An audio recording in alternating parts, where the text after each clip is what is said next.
لوگوں کا سیل مثال کے طور پر 5 چیزیں اللہ کی طرف سے اس کو مل گیا،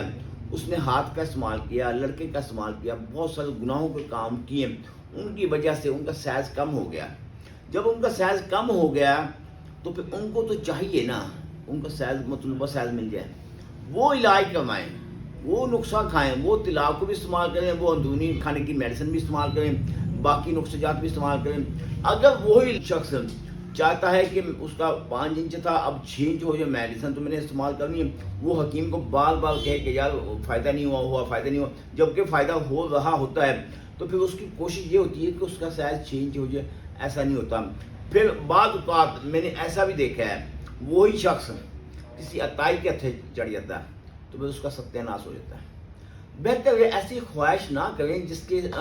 حاصل کرنے کے لیے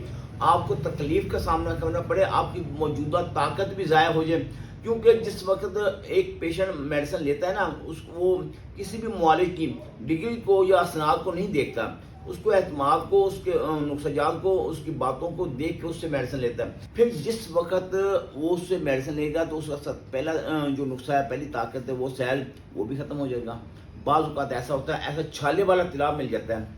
جس کے استعمال کرنے سے نفس کے اوپر چھالے بن جاتے ہیں، پھر ہوتا ہے نقصان کیا، اس میں ٹیڑھا پن آ جاتا ہے، لاغری آ جاتی ہے، سختی ختم ہو جاتی ہے، سیل شلنگ ہو جاتا ہے۔ یار ایسا نسخہ، ایسا علاج کرنے کا کیا شوق ہے یار خود سوچیں یار، تھوڑا سا ٹھنڈے دل سے سوچیں۔ میں آپ کو ایک بات بتا دوں، بیوی آپ کو چھوڑ کے نہیں جائے گی، آپ اس کی یہ خواہش پوری کرتے ہو کہ سائز بھی ٹھیک ہے، بھلے 4 انچ 3 انچ 3.5 انچ، خواہش پوری کرتے ہو، ٹائمنگ کے مطابق اس کو وقت بھی دیتے ہو، اس کی خواہشات کا احترام کرتے ہو، یقین یعنی میں آپ کو گارنٹی دیتا ہوں آپ کی بیوی آپ کو چھوڑ کے نہیں جائے گی۔ پھر بھی آپ محسوس کرتے ہیں تو پھر یہ آپ کی سوچ ہے۔ اللہ حافظ۔